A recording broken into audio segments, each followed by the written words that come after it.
एक बार फिर खुश आमदीद कहती हूँ और कश्मीर के साथ और कश्मीर के लोगों के साथ यौम यकजहती के साथ मैं उनको ये कहूँगी कि दिल की गहराइयों से ये दुआ देती हूँ कि हिम्मत नहीं हारना और दुश्मन को बताना है कि हमारे दिलों में ईमान जिंदा है। और एक छोटा से शेर के साथ फिर मैं अपने मेहमानों का जो है तारुफ करवाऊंगी। अर्ज़ कश्मीर पर जुल्म की है इंतहा, अर्ज़ कश्मीर पर है जुल्म की इंतहा, चार सू शाम गम कू बकू करबला करबला। और करबला का जब बात करते हैं तो आज तक यजीदियत को यजीदियत कहा जाता है और हुसैन को हुसैनियत कहा जाता है। और आज भी हम बड़े फख्र से नाम लेते हैं मौला अली का और इमाम हसन हुसैन का। ये बात होती है दिलों में घर करने की। और यहाँ पर मेरे बड़े मुअज़्ज़िज़ मेहमान तशरीफ़ रखते हैं। सबसे पहले मैं मिलवाती हूँ, आज हम यौम यकजहती कश्मीर के साथ मना रहे हैं, गुड मॉर्निंग विद सभी के साथ। और मेरे साथ तशरीफ़ फरमा है यहाँ पर सरदार नज़ाकत साहब और यही है मेंबर बिलावल हाउस मीडिया को रिप्रेजेंट करते हैं। अस्सलाम वालेकुम, कैसे हैं नज़ाकत साहब? बहुत खुश आमदीद, आपने हमारे साथ ज्वाइन किया गुड मॉर्निंग विद सभी को। इनके बिल्कुल बराबर में तशरीफ़ रखते हैं माशाल्लाह, बहुत सारी एक्टिविटीज़ में हमेशा जो है कदम व कदम हमेशा शाना बशाना सबके साथ खड़े रहते हैं। और यहाँ पर मौजूद है रोशन पाकिस्तान फाउंडेशन से और स्टूडियो 19 से फैसल रहमानी साहब। अस्सलाम वालेकुम। वालेकुम अस्सलाम। फैसल भाई कैसे हैं आप? ठीक है, बहुत शुक्रिया। आपको भी खुश आमदीद कहती हूँ हमारे खूबसूरत से प्रोग्राम में। और यहाँ पर जब यूथ की बात हो और माशाल्लाह इन्होंने अभी भी रिसेंटली 2-3 दिन पहले ये कश्मीर का खूबसूरत प्रोग्राम का इनेकाद किया और आज फुल सपोर्ट में हमारे साथ हैं। इनके बच्चे भी यहाँ पर टैबलोज भी करेंगे, स्पीचेस भी देंगे।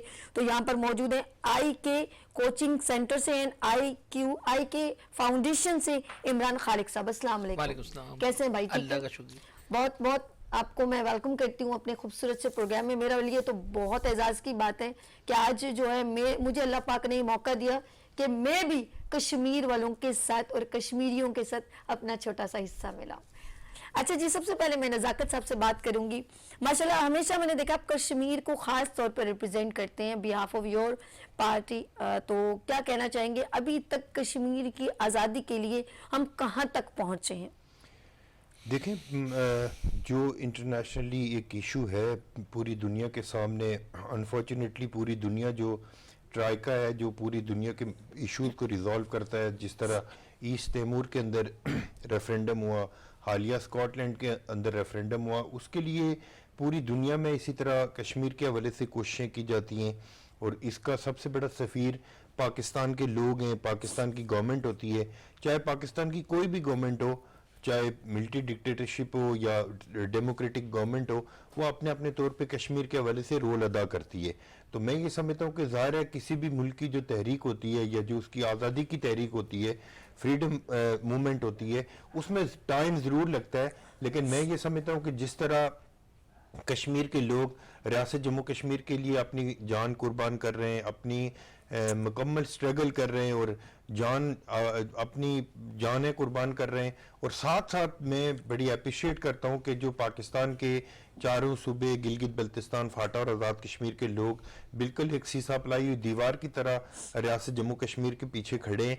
और जिस तरह आपने देखा कि जो 5 फरवरी के दिन और उससे पहले, चाहे वो नेशनल हो इंटरनेशनल हो, हमारी जितनी पाकिस्तान की अवाम है, और बिलखुसूस एक बड़ा चेंज मैं 2-3 साल से देख रहा हूँ कि जब से बुरहान मुज़फ़्फ़र वानी की शहादत हुई है, उसके बाद पाकिस्तान का जो नौजवान है, जो 18 साल से 35 साल के दरमियान जो 65% यूथ है, वो बिलखुसूस बाहर निकली है। और इसने इंटरनेशनल दुनिया को एक मैसेज कन्वे किया है कि आप रियासत जम्मू कश्मीर के अंदर जितना जुल्म सितम करेंगे, जितनी आप उनकी आवाज़ दबाने की कोशिश करेंगे, हम अपनी सोशल मीडिया की कैंपेन के जरिए पूरी दुनिया को ये चीज़ पोर्ट्रे करेंगे और पूरी दुनिया की जो महज़ब दुनिया है उसको ये बताएंगे कि हिंदुस्तान किस तरह रियासत जम्मू कश्मीर के ऊपर जुल्म सितम कर रहा है। मैं ये समझता हूँ कि पाकिस्तान, देखें, जब कश्मीर वाले पाकिस्तान से एक्सपेक्ट करते हैं तो क्या एक्सपेक्ट करते हैं?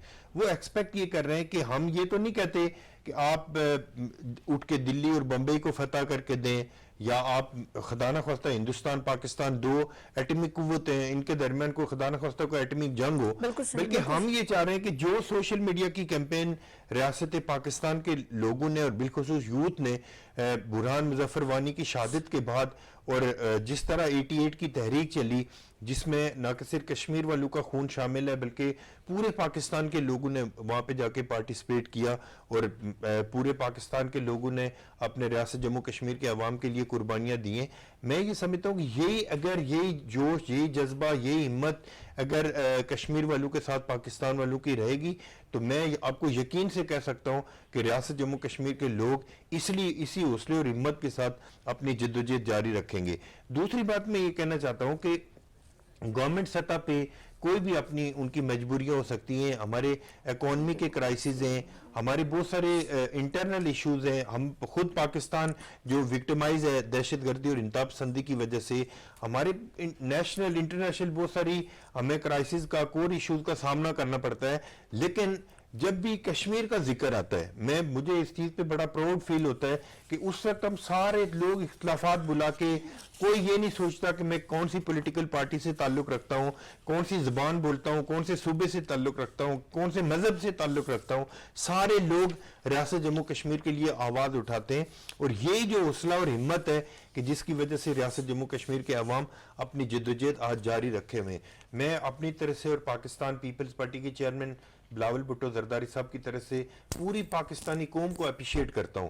और साथ साथ जिस तरह जब यूनाइटेड नेशन के अंदर जब हिंदुस्तान के वजीर खारजा ने एक पाकिस्तान के ऊपर तंज किया और पाकिस्तान को ज्यादा क्रिटिसाइज करने की कोशिश की गई कि पाकिस्तान मुख्तलिफ हिंदुस्तान के अंदर इन्वॉल्वमेंट है पाकिस्तान की और बहुत सारे लिंक जोड़ने की कोशिश की गई, उसके बाद पाकिस्तान पीपल्स पार्टी के चेयरमैन बिलावल भुट्टो जरदारी और पाकिस्तान के वजीर खारजा हैं, उन्होंने उनको कहा कि आप लोग जो महज़ब दुनिया यहाँ पे बैठी हुई है, पूरी दुनिया के वज़राए खारजा बैठे हुए थे, सरबराह मामलिकत बैठे हुए थे, उनकी मौजूदगी में चेयरमैन पाकिस्तान पीपल्स पार्टी ने उनको ललकार के कहा कि आप पूरी दुनिया में प्राउड तो फील करते हैं ओसामा बिन लादेन को मार के कि हमने शायद बहुत बड़ा दहशतगर्द मार दिया, लेकिन उस मोदी का क्या करेंगे जिसके मुंह में कश्मीरियों का खून लगा हुआ है, जिसके मुंह में मुसलमानों का खून लगा हुआ है, उसको क्यों उसको वहां पे यूनाइटेड नेशन के अंदर चेयरमैन पाकिस्तान पीपल्स पार्टी बिलावल भुट्टो जरदारी ने बुचर ऑफ गुजरात और बुचर ऑफ इंडिया कह के पुकारा, जिससे पूरी हिंदुस्तान के अंदर बिलावल भुट्टो जरदारी साहब के खिलाफ मुजाहरे हुए। मैं समझता हूं कि हमें इस चीज पे बहुत प्राउड फील होता है, कोई भी पॉलिटिकल गवर्नमेंट हो। मैं इस हवाले से कोई पॉलिटिक्स नहीं करना चाहता कि खुदा ना ख्वास्ता नहीं, किसी ने अगर पॉजिटिव बात की, जैसे आपने कहा बिलावल साहब ने की है, तो उसके दिल जिस्म में खून बीबी का है, रानी शहीद भुट्टो का खून है, उनके नाना का खून है, तो वो क्यों नहीं बात करेंगे? उन्होंने आपने, मैं बताऊं आपको, मेरे जहन में आगे एकदम फौरन बीबी ने ये आवाज सबसे पहले कश्मीर की बहुत बुलंद की थी, कश्मीर के लिए वो बहुत ज्यादा खड़ी हुई है। जुल्फिकार अली भुट्टो शहीद ने कहा था कि हम 1000 साल तक कश्मीर के लिए जंग लड़ेंगे, फिर उन्होंने कहा कि मैं कश्मीर की नींद में भी कश्मीर के लिए कभी गलत फैसला नहीं कर सकता। फिर मोहतरमा बेनजीर भुट्टो शहीद जब पहली दफा प्राइम मिनिस्टर बन के मुजफ्फराबाद के अंदर गई तो उन्होंने कहा कि जहां पे कश्मीरियों का पसीना गिरेगा वहां पे पाकिस्तान का खून बहेगा। तो ये कमिटमेंट जो पाकिस्तान वालों की है, मैं ये समझता हूँ कि पाकिस्तान की अपनी मजबूरियां भी हो सकती हैं, हमारे इकोनॉमी के क्राइसिस है, महंगाई है, बेरोजगारी है, लॉ एंड ऑर्डर की सिचुएशन हमें फेस कर रहे हैं, लेकिन उसके बावजूद जिस तरह लोगों ने 5 फरवरी को कराची से कश्मीर और कश्मीर से कश्मीर तक जो अपना जेस्चर शो किया है, मैं अप्रिशिएट करता हूं पूरे पाकिस्तान को। और बिलखुसूस हमारे जो नौजवान हैं, इमरान खालिक साहब यहाँ पे बैठे हुए, इन्होंने बड़ा ज़बरदस्त प्रोग्राम करवाया, फैसल रहमानी साहब, ये सारे लोग, हमें एक हौसला मिलता है कि जब हमारे दोस्त खुल के सामने आते हैं और पाकिस्तान का चाहे प्राइवेट मीडिया हो या गवर्नमेंट की सतह पे हो, बहुत ज़्यादा इस चीज़ को हाईलाइट किया गया, जिसकी वजह से मैं समझता हूं कि हिंदुस्तान को पूरी दुनिया में एक मैसेज मिला है कि हिंदुस्तान अपना जुल्म सितम बंद करे और कश्मीर में आज़ादाना, मुनसिफाना और गैर जानिबदाराना एक रेफरेंडम हो जिसमें कश्मीरी खुद फैसला कर सके कि वो क्या फैसला करना चाहते हैं। बिल्कुल, ये फैसला बहुत जरूरी है और वो लोग डरते हैं और वो ही कहते हैं खिस्यानी बिल्ली खंबा नोचे। अंगूर खट्टे हैं, वो कर नहीं पाएंगे क्योंकि उनको पता है कि उनकी जीत नहीं हो पाएगी। लेकिन आपको नहीं मालूम कि हमारी बेटियों में, हमारे बेटों में, हमारी माओं के जिगर कितने बड़े हैं, क्योंकि उनके दिल में मोहम्मद रसूल सल्लल्लाहु अलैहि वसल्लम की मोहब्बत और मौला अली की शहादत और इमाम हसन हुसैन की शहादत का एक जज्बा है। तो उनको आप गिरा नहीं सकते। और सुन ले वो जज्बा क्या है। उसके बाद मैं अपने भाई फैसल भाई से इस शेर के बारे में बात करूंगी। माँ के सामने तड़प तड़प कर बेटा मरा, माँ के सामने तड़प तड़प कर बेटा मरा, भाई के सामने तार तार बहनों की रिदा, खून में तर पत्ता पत्ता बूटा बूटा, अब कश्मीर का हर जलरा बोल पड़ा, आजादी की सदा देखो, ये धरती की वफा देखो, ए दुनिया के मुनसिफ हो। मेरा प्यारा भाई फैसल रहमानी हमारे साथ मौजूद है जी। अस्सलाम वालेकुम फैसल भाई, कैसे हैं? अस्सलाम। क्या ये जज्बा खत्म हो सकता है? आउज़ु बिल्लाहि मिनश शैतानिर रजीम, बिस्मिल्लाहिर रहमानिर रहीम। सावी, सबसे पहले तो बहुत शुक्रिया आपका, मॉर्निंग शो विनर्स टीवी का शुक्रिया। बहुत खूबसूरत सा प्रोग्राम, क्योंकि जब आपने आज जब ये इंटेलेक्चुअल कश्मीर डे पे जब आपने ये सब्जेक्ट रखा तो ये बहुत प्यारा सब्जेक्ट है। आपको पता है कि जैसे रोशन पाकिस्तान फाउंडेशन जब मैं ये बना रहा था तो पाकिस्तान जब तक कंप्लीट नहीं है जब तक कश्मीर नहीं है। आए। और कश्मीर के बारे में जैसे अभी सरदार नज़ाकत साहब ने कहा, बहुत अच्छी बात करी। बुरहान जफर वानी 18 साल की उम्र में शहीद हो गया। क्यों शहीद हो गया? उसका सब्जेक्ट क्या था? वो क्या कर रहा था? वो माओ बहनों की इज्जत के लिए काम कर रहा था। उसने वहां पर लड़ के उसने वहां पे लोगों के अंदर एहसास दिलवाया। हम यहाँ कितने मजे से सुकून से रह रहे हैं, वो उनसे पूछे उनके हालात क्या हैं। 3 साल से तो उन्होंने कर्फ्यू लगा रखा है, ना कोई औरत जा सकती है ना कोई आ सकता है, पॉलिटिकल एक्टिविटी नहीं कर सकते, वहां के लोगों को उन्होंने कैद किया हुआ है। हम तो बड़े आजाद हैं। फिर सबसे पहला मैसेज जो जाता है जब कश्मीर बनेगा पाकिस्तान, सबसे पहला मैसेज ये कि हमारे बच्चों को पता होना चाहिए कि कश्मीर की क्या कुर्बानियां हैं। जैसे अभी इमरान खालिद साहब ने प्रोग्राम कराया, इतने प्यारे प्यारे बच्चे और जबरदस्त से बच्चे, आपने प्रोग्राम कंडक्ट किया बच्चों को, तो उनको बताया है कि भाई कश्मीर है क्या, कश्मीर का सब्जेक्ट क्या है। हम लोग बहुत वजह से बोल देते हैं, बहुत सारी बातें कर देते हैं, यूनाइटेड नेशन में बातें कर देते हैं, लेकिन जब तक हम अपना किरदार अदा नहीं करेंगे। आपने इस प्रोग्राम के थ्रू पूरी दुनिया में, विनर्स टीवी के थ्रू पूरी दुनिया में प्रोग्राम देखा जा रहा है और ये मैसेज जा रहा है कि कश्मीर बनेगा पाकिस्तान, तो हम अपने दिल से, हमारा जज्बा होगा और एक दिन आएगा कि जब ये कश्मीर बनेगा पाकिस्तान। इंशाअल्लाह आपका रोशन पाकिस्तान की बेस भी यही है कि हम सब पाकिस्तानी होने का हक अदा करें। बिल्कुल ऐसा, और बिल्कुल। इंशाअल्लाह ताला ये जज्बा सिर्फ आप 5 फरवरी को नहीं देखेंगे, या फरवरी में हम बहुत सारे एक इवेंट्स का इनेकाद करते हैं और उसमें हम अपने ये बड़ी रिस्पॉन्सिबिलिटी की बात है। मैं अभी इमरान भाई की तरफ चलती हूँ। जिस तरह अभी फैसल भाई ने कहा, नज़ाकत साहब ने कहा कि हम अपने बच्चों को गाह बगा, ऑफ कोर्स बच्चे 5 साल के 6 साल के, उनको क्या पता कि हम जब कहते हैं कश्मीर बनेगा पाकिस्तान, उनको कैसे पता चलेगा? ऑफ कोर्स ये हमारे जो टीचर्स हैं, जो इंस्ट्रक्टर हैं, जो एजुकेशन को लेके चल रहे हैं, वो हल्के फुल्के अंदाज में बच्चों के अंदर उजागर करेंगे। कैसे?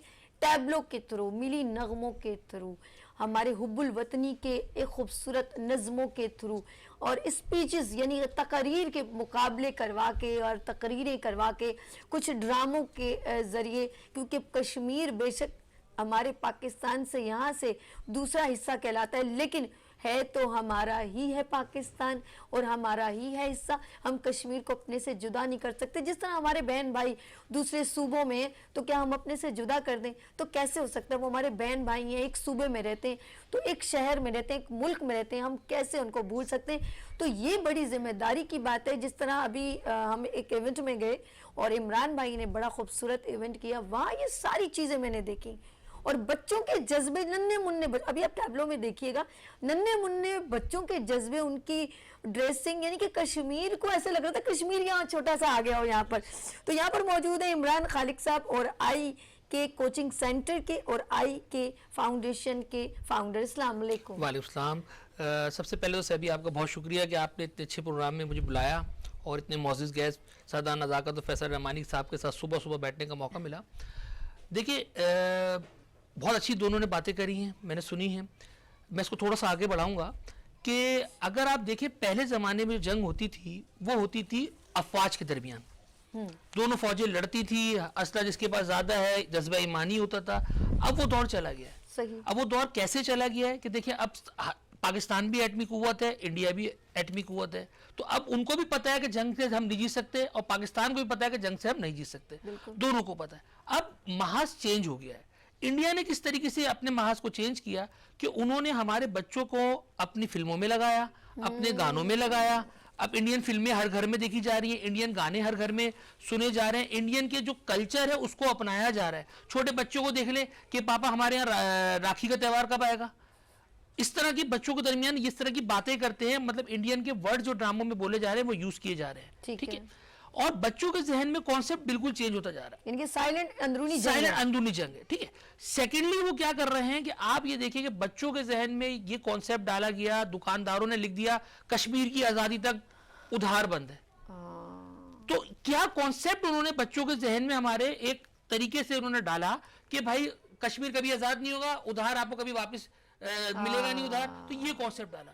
इस कॉन्सेप्ट को हटाने के लिए सबसे पहले हमें अपने बच्चों को ये शऊर देना पड़ेगा, जैसे सरदार साहब ने भी बताया कि किस तरीके के वहां पे हालात है, फैसल भाई ने डाला, आपने इसमें डाला कि आप ये देखिए कि अभी लॉकडाउन लगा, लॉकडाउन के अंदर मैं घर पे बैठा था, जो चीज खानी थी खाने को अल्लाह का शुक्र है मिल रही थी, मोबाइल हमारे पास था, इंटरनेट था, मूवीज देख रहे थे, ये तो ज्यादा अच्छी जिंदगी गुजार रहे थे, ठीक है। लेकिन हम ये सोचिए कि 3 साल से कश्मीर में किस तरीके का लॉकडाउन निकला हुआ है, ईद की नमाज तक उनको नहीं पढ़ने दे रहे हैं, उनको रमजान में इबादतें नहीं करने दे रहे हैं, घर में मैसूर करके उनको रखा हुआ है, औरतों की इज्जत को पामाल कर रहे हैं, उनके माओ की इज्जत को, बेटियों की इज्जत को उनके बाप के सामने, उनके भाइयों के सामने वो वैसी दरिंदे तार तार कर रहे हैं। तो आप मुझे बताइए किस तरीके का जुल्म सितम का बाजार गरम है। और हमें मकसद ये चीज देखनी चाहिए कि भाई जिस चीज को आप रोक सकते हैं अपने ताकत से रोकें, ताकत से नहीं रोक सकते तो आप उसको बुरा कहें, बुरा नहीं कर सकते तो कम से कम उसको बुरा जाने तो सही। लेकिन हमारे यहाँ क्या एक ये चीजें हो रही है कि आलमी बरादरी जो है वो इंडिया के बिल्कुल अंडर में आ गई है। आप किसी भी चीज को उठा के देख लें, पहली दफा जब आप ये देखें, जब फैशन शोज हो रहे थे, पहली दफा फैशन शो हो रहे थे, इंडिया की एक एक्ट्रेस को वहां पर मिस इंडिया का, मिस वर्ल्ड का अवार्ड जिताया इंडियन ने। क्यों जिताया? उनको पता है इनकी जो आबादी बहुत ज्यादा है, इनका कॉस्मेटिक्स में बहुत बड़ी मार्केट है। उसको देखकर क्या होगा कि खवातीन जो है इनका मेकअप की पूरी, और उसके बाद आप देखें, उठा के देख लें 94 से लेके आज इंडिया सबसे बड़ी मार्केट है इन लोगों की, जो कि मेकअप की मार्केट है, हर कोई वहां से माल को खरीद रहा है। इसी तरह आप स्पोर्ट्स पे आ जाएं, स्पोर्ट्स पे इंडिया की अजारदारी है। आप देख लें अरबों रुपए का इनका नॉर्मली लीगें हो रही होती है, अरबों खरबों रुपए का ये लोग कमा रहे होते हैं, सबसे बड़ा ब्रांड होता है, हर जगह इंडिया की आलमबरदारी आपकी इस वक्त हुई हुई है। इंडिया की मर्जी के बगैर कोई चीज नहीं हो सकती यहाँ पे, ठीक है। इस तरह स्पोर्ट्स में घुस गया, उसमें घुस गया, इनकी फिल्में देख लें, और आप ये देखिए किस तरीके से आगे बढ़ रहा है। हम लोग कश्मीर को अगर कोई एक्टिविटी में जाते हैं, किसी प्रोग्राम में, सरदार नजाकत साहब मेरे साथ तकरीबन 12-14 साल पुराना इनके साथ है, हम जितना काम इन्होंने कश्मीर के लिए किया मैं समझता हूँ किसी ने नहीं किया होगा, और हर उस प्रोग्राम में मेरे साथ ये शाना बशाना खड़े हुए हैं कश्मीर के हवाले से। आप यकीन करें, कश्मीर की हम पोस्टें लगाते हैं तो हमारे पास वहां से ईमेल आ जाती है कि और आके आप किसी के ऊपर कमेंट नहीं कर सकते क्योंकि आपने कम्युनिटी के खिलाफ बात की है। फिर उसके बाद हमारे पास ये आ जाता है कि आपने कम्युनिटी के खिलाफ बात की है, आप किसी को लाइक नहीं कर सकते, आपका अकाउंट परमानेंटली ब्लॉक हो जाएगा। फिर मैंने ये चीज नोट करी है, सरदार साहब से भी मेरी ये डिस्कशन हुई थी कि हम सोशल मीडिया पे वो इतने स्ट्रांग है कि आप ये समझिए कि हम कश्मीर की पोस्ट लगाते थे, पहले हमारे लाइक्स लाखों हजारों में आते थे। उसके बाद क्या हुआ, जब हम कश्मीर के इवेंट्स में जाने लगे, कश्मीर की पोस्टें हम लगाने लगे, उसके बाद हमारी चीजें वायरल ही नहीं होती है। अब अक्सर फैसल हमारे साथ उस दिन बैठे थे, कह रहे यार तुम इतने इवेंट में जाते हो, पोस्ट लगाते हो, कश्मीर की दिखती तो कोई नहीं। तो फिर ये अंदरूनी सोशल मीडिया की नेगेटिविटी। सरदार साहब अभी हमने क्रिकेट टूर्नामेंट बच्चों को कराया था, उसमें सरदार साहब आए थे, आने के बाद मेरे ख्याल से घर भी नहीं पहुंचे थे, इन्होंने पोस्ट लगा दी थी, 1000 से ऊपर इनके व्यूवर्स थे। लेकिन अभी यहाँ पे बैठे हैं, कश्मीर की पोस्ट लगाएगी, आप देखिएगा 15-20 से ज्यादा व्यूवर्स नहीं आए भाई।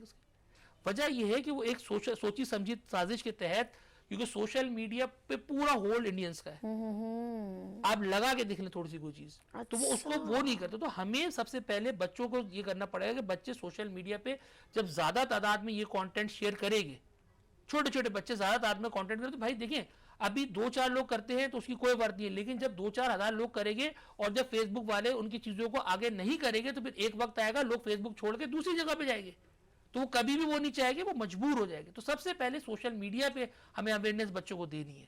फिर दूसरा, कश्मीर क्या है। अब आप उस दिन हमारे प्रोग्राम में आई थी, आपको बुलाने का मकसद ये था कि जिस तरीके से आप बोलती हैं कश्मीर के हवाले से, तो ऐसा लग रहा होता है कि अंदर से आपने फीलिंग की है, आपके अंदर से आवाज़ें निकल रही होती है कि वो दर्द आप अपने सीने में महसूस करती हैं, अपनी औलाद समझती हैं, अपने बहन भाई समझती हैं। उस हवाले से फिर जाकर जब आप बात करना शुरू करती हैं, आपकी आंखों में आंसू भी आ जाते हैं, तो वो बात बच्चों के दिल में जाती है। तो उनको लगता है कि भाई ये इंडियन फिल्में या इंडियन गाने जो हम लोग सुन रहे हैं, वो कौन जालिम लोग बना के भेज रहे हैं कि हमारी तवज्जो वहां से हटाने के लिए। बिल्कुल ऐसे ही, बिल्कुल ऐसे ही। पहले मैं खुद इंडियन फिल्में इतनी देखता था कि हर हफ्ते मैं मूवीज देखता था, लेकिन जब मैंने कश्मीर की चीज देखी, सरदार साहब से डिस्कशन हुई और भी काफी लोगों की डिस्कशन हुई, मैंने उस दिन से इंडियन मूवीज देखना छोड़ दी। क्योंकि मैंने कहा कम से कम बुरा तो जानो कि इन लोगों को कम से कम आप ये देखिए। हमारे दरमियान इजाजत है, कॉल लेंगे। जी, बिल्कुल। जी माशाल्लाह, इमरान भाई ने यूथ को रिप्रेजेंट करते हैं ऑफ कोर्स। अस्सलाम वालेकुम, याया हमारे साथ है। याया कैसे हैं आप, ठीक है? वालेकुम, सभी कैसी हैं आप? अल्लाह का शुक्र है। जी भाई कैसे हैं, प्रोग्राम देख रहे हैं आप? बिल्कुल देख रहे हैं। तमाम मुआज़्ज़ज़ मेहमानों को सलाम हो और इमरान भाई को भी सलाम हो और सरदार नज़ाकत साहब को स्पेशली सलाम हो। और मैं कहूँगा, कश्मीर कहते हैं ना टूट अंगे पाकिस्तान का, इसमें कोई शक नहीं है मुझे।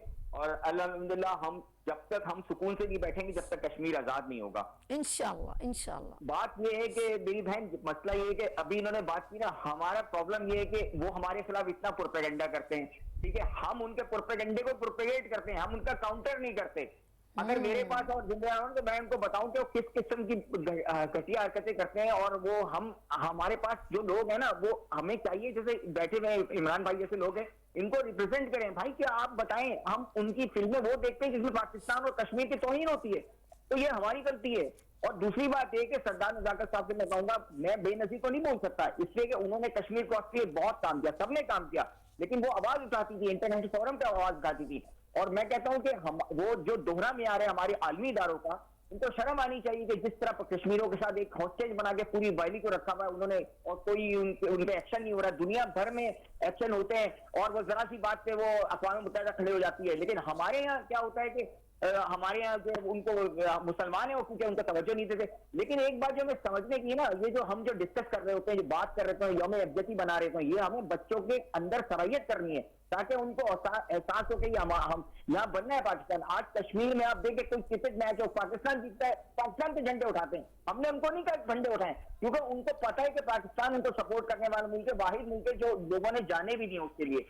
लेकिन मैं ये कहूंगा कि मेरा कहने का मकसद है, इमरान भाई जैसे लोग जैसे लोग बैठे हैं, तो इनको चाहिए काउंटर प्रोपेगेंडा का जवाब दें, जो हमारे बस में बात है। हाँ ठीक है, मैं कहता हूं कि मैं आज भी कहता हूं, मैं कभी कोई मेरे सामने बैठा होता है ना कि पाकिस्तान के खिलाफ जाए, इंडिया की तारीफ कह रहा था, दो नजरियों के खिलाफ बात कर रहा है, मैं उससे लड़ता हूँ। मैं कहता हूँ अल्लाह का शुक्र अदा करके हम यहाँ रह रहे हैं, वरना जिस तरह कश्मीरी पिट रहे होते हैं ना, हम भी पिट रहे होते हैं इंडिया के अंदर, जिस तरह मुसलमान पिट रहे हैं। तो कश्मीर बनेगा पाकिस्तान, इंशाल्लाह हम आखिरी लहू तक, आखिरी दम तक साथ देंगे, चाहे कुछ भी हो जाए, और हमें इनको सुननी पड़ेगी हमारी आवाज हिंदुस्तान को, इंशाल्लाह इंशाल्लाह इंशाल्लाह। याया बहुत शुक्रिया, ये गर्म जोशी का मैं सुन रही हूँ।